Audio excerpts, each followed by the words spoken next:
Hey there, and welcome to our class's read aloud today. We are starting from the beginning of the fifth book in the Dory Phantasmagoria series.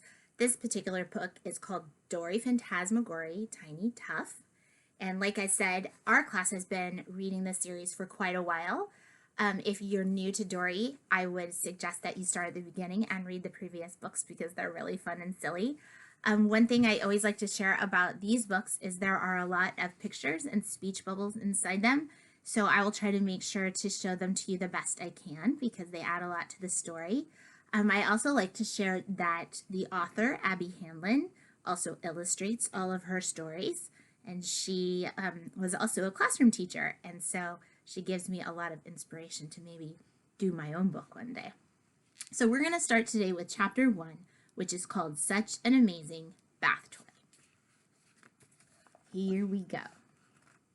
My name is Dory, but everyone calls me Rascal. I have a big sister named Violet and a big brother named Luke. They get all the attention and I don't get any, except when they are busy after school. Then I get my mom all to myself because I'm never busy. Today my mom says we are going to the library. Yay, I say. I can check out new books. I love our afternoons together, says my mom. You're my little partner. So that means you like me the best, right? I ask. She winks at me. No. At the library, I go straight to the big desk and ask the librarian, you know that book about a family who eats breakfast in the shower and the mom wears a dress that's made out of live chickens? What is she talking about? She thinks to herself. And the boy eats with his feet and then the lights go off and they think they're dead, but their cat and dog turn on the electricity? Rascal, are you making this up? Asks my mom. Oh, it's a real book. And then they think they're in heaven, but they're really in their living room. It's so funny. Do you have that book? I'm sorry, I don't know that one, says the librarian. But here's a series you might like. It's called Happy Little Farm. That's okay. Thanks anyway, says my mom. Stop growling, she whispers, and leads me away from the desk. My mom finds some books she likes and reads out loud. After 7 books, she says, Rascal, I'm going to the bathroom. I want you to read quietly while I'm gone, okay? I can't read.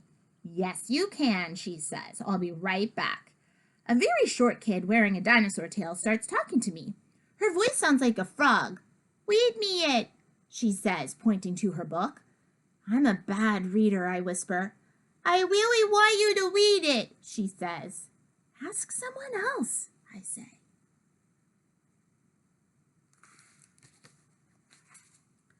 Read it, says the kid. I guess I could tell you a story instead, I suggest. I want a scary story, she says. Well, that's easy. Once upon a time, I whisper. Well, actually right now, there lives a robber named Mrs. Gobblecracker. Mrs. Wobblewacker? Yes, and she's very sneaky. She lives in a cave, and she is 507 years old and has a big black cape, and she has really long fingernails and fangs like this, and she's been looking for me for a long time. I am in great danger. She wants to drag me off to her cave and pretend I'm her baby. I want to be in great danger, the kid says.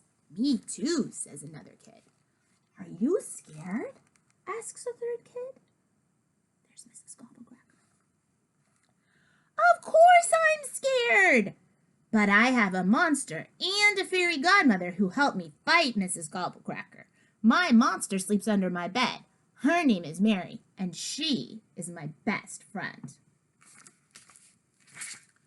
And my fairy godmother is named Mr. Nuggy, and he can do magic. He lives in the trees, and he has a big mustache. And once, a long time ago, he turned into a chicken. If I have an emergency, I can call him for help. I can call him from a banana. So here's a picture of Mr. Nuggy, and there's Mary. And this kid is imagining her calling him the banana. They have a lot of questions. So here's all the kids asking their questions. They ask, is Mrs. Gobblecracker married? Did Mr. Nuggy lay eggs? Is Mr. Nuggy a man or a woman? Is Mrs. Wabba Wacka real? When is Mary's birthday? What if you already ate half of the banana? Shh! Be quiet, everybody. Mrs. Wabba Wacka woke up behind the couch, says the girl with the dinosaur tail. What are you talking about? She sleeps in her cave, I say, and it's far away. She wants breakfast, she says. Quick, we gotta make it, says another kid. And then all the kids start making breakfast no matter what I say. So this kid is saying, it says 5 cups of ham. Mash it up. You gave me too much. If we don't make it faster, she'll throw bones at us, says one kid. I just saw a flying bone, says another kid. She's coming. Oh no, says a kid diving into the couch. Hide in the couch. Well, you better have coffee, I warn them. Mrs. Gobblecracker drinks a lot of coffee in the morning. No, she drinks sauce, not coffee, says the little boy. Bone sauce, says the kid from inside the couch. Don't say coffee, say sauce. Bone sauce. Can you see what the kids are doing in the library? They're taking Dory's imaginary story and making it their own. Then everyone hides from Mrs. Gobblecracker. Uh-oh, I see my mom coming back from the bathroom. I grab a book and pretend to read quietly. How's it going? Asks my mom. The kid pops out of the couch. Brush, Mrs. Gobblecracker! Dory, say goodbye. We're leaving, says my mom. Pop out her eyeballs! We got her! Let's drink her blood! Take out her skeleton! But I didn't check out any books, I say. I know, but I asked you to read quietly, she says, and instead, you've made all the kids savages. What's a savage, I ask? My mom doesn't answer. She just walks quickly to the door. Does it have something to do with pirates? I ask her. I'm so sorry about the disruption, says my mom to the librarian. On the way home, my mom says, Rascal, I was thinking, well, you know how you outgrow things when you get older, like your shoes? Well, you might outgrow other things too, like, say, your Mrs. Gobblecracker game, for example. I'm not outgrowing them, I say. My shoes are shrinking. No, they're not, says my mom. Yes, they are, I say. No, they're not, says my mom. Yes, they are. You know, I just thought of something, says my mom, trying to change the subject. What if we got you a new toy? Something really special. Something that you might play with a lot that might be even more fun than your Mrs. Gobblecracker game. Like a bribe? I ask. Do you know what a bribe is? So a bribe is when you try to get someone to do something you want them to do and you sort of give them something to do it. So for example, I might say, if you eat all your broccoli, then you can have some ice cream. So that's an example of ice cream being a bribe. No, Rascal, I would never. Okay, I know what I want. My mom looks happy. What is it, honey? She asks. Tubtown! I saw a picture of it in a magazine in Grandma's house. It's a town that sticks to the bathtub. It has suction cups that make it stick. It has an elevator and a shower and a fish and chip shop and a lighthouse and a pool with a diving board and a little raft the people can go in and float around the bathtub and...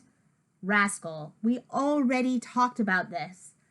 That was a very old magazine. You know how Grandma doesn't throw anything out. The company doesn't make that toy anymore. I can't buy it.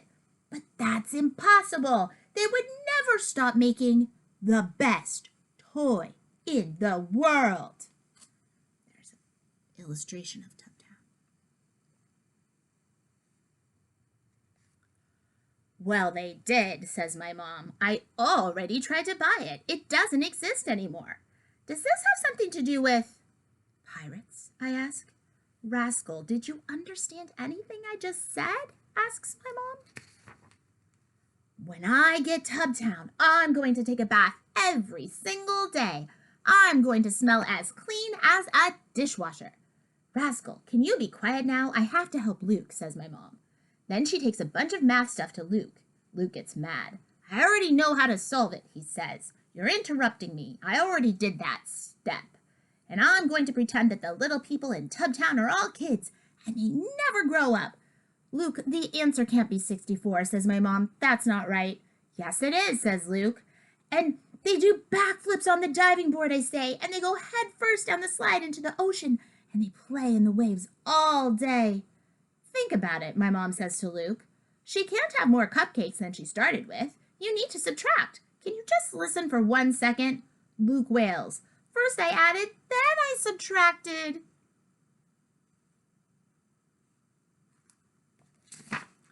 Violet comes in the kitchen. Mom, I need to talk to you.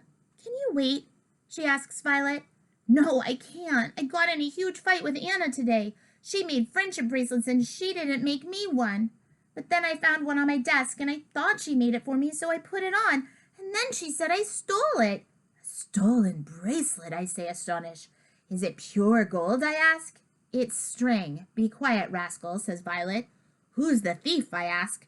There's no thief, Rascal, says my mom. Anna said she put it on the wrong desk. Since everyone in my class just switched desks, she got confused, says Violet. So I told her she could have it back, but I couldn't get the string untied. Until I finally got the string untied. I was in the bathroom, so I put it in my pocket. When I got back to the classroom, it wasn't in my pocket.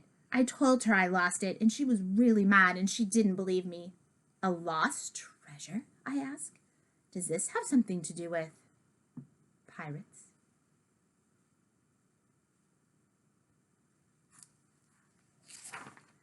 Why on earth do you keep asking that? Yells my mom. Shush, Rascal, says Violet. But I don't understand why Anna wouldn't make you a bracelet in the first place. She's your best friend, says my mom. She said I was being bossy, but she's bossy too, says Violet. I grab a weapon. Nobody calls my sister bossy. Put the broom down, says my mom. Come on, let's move away from Rascal. She leaves the kitchen with her arm around Violet. I can help you with your homework, I tell Luke. Yeah, right, he says. Just listen, I say. If you have 64 cupcakes and you have 6 bags of pancakes, but if you sit on 1 bag of pancakes and 4 toucans go to the bathroom on your backpack, then how many bags of pancakes would you... Bang! My mom rushes back into the kitchen with Violet trailing behind her. Rascal, what happened? Luke, what did you do to her? He floonged me, I cry. That's not even a word, says Luke. She was teasing me about my math and I barely touched her. She just fell. He floonged me really hard, I cry. She's just trying to get me in trouble, says Luke. Rascal, are you okay? Asks my mom. I'm about to make a bunch of sounds like I'm in pain and cry that Luke broke my butt, even though it doesn't really hurt that much. But then I notice that Violet's face looks red and splotchy. She looks sad, and I feel bad for her.